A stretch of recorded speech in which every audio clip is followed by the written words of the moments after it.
Hi guys, welcome along to 5 Minute Focus. I'm Tony James. Thank you very much indeed for tuning in.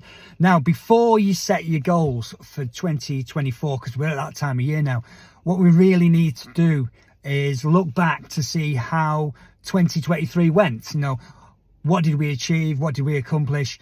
And how's that going to affect going forward to 2024 and the setting of those goals?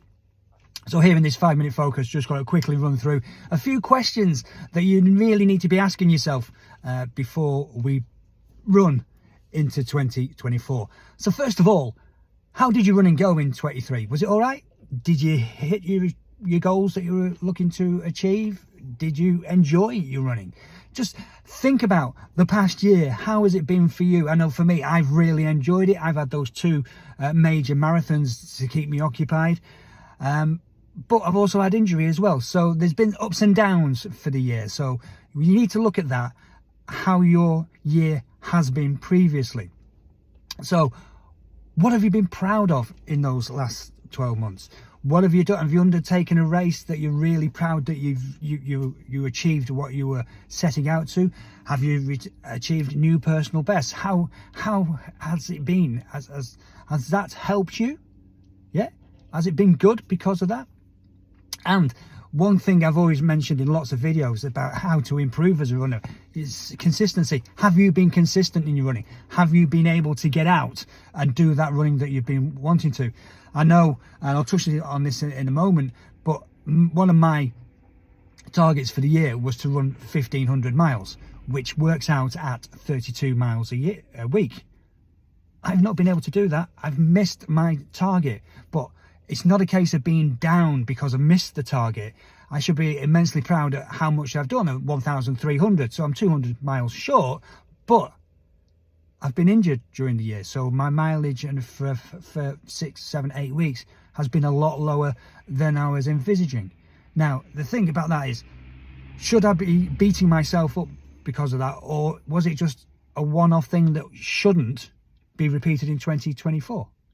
Hopefully won't get injured, so that shouldn't affect me. So that thing that's happened shouldn't be affecting me going forward.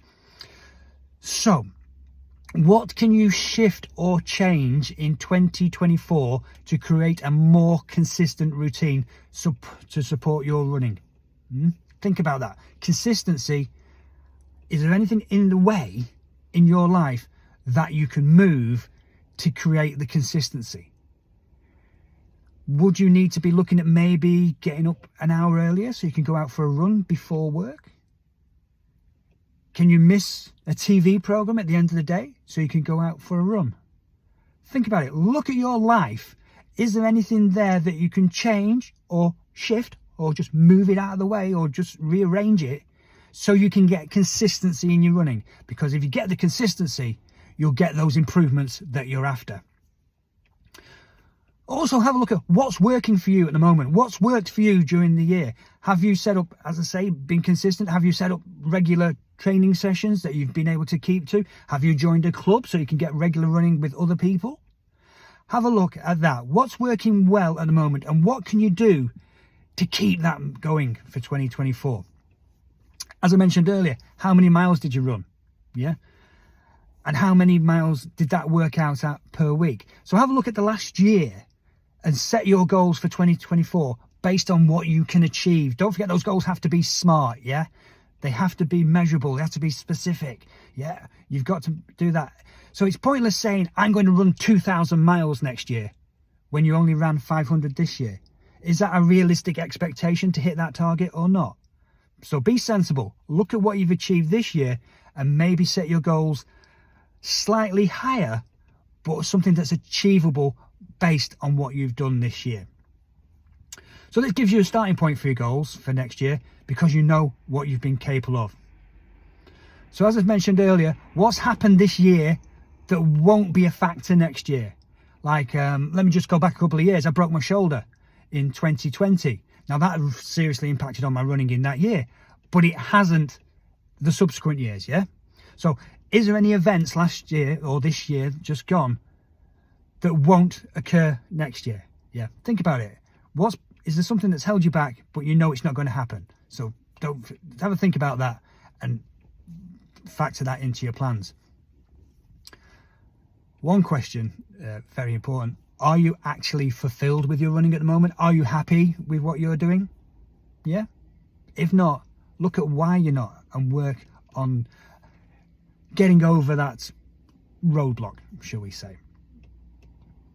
So what would you like to do more of with your running this year? Well, is it running? Is it, what would you like to do more of with social media? Yeah, anything. What do you want to do more of? Write it down now and then include that in your goals. So we know what we want to do more of, but what would you like to do less of or change to help improve your running and your fitness for 2024? Have a think about that. Write it down so you can, again, factor it in. So my last question for 2023: what was your favorite event or performance from yourself for 2023? Yep, write it down. In fact, write it in the comments below. Would love to hear what's been your best moment of 2023 with regard to your running or your fitness. Let me know in the comments below. Thank you very much indeed for tuning in. We'll do another 5-minute focus tomorrow. Hit subscribe so you don't miss out on that video. Give this video a thumbs up. Give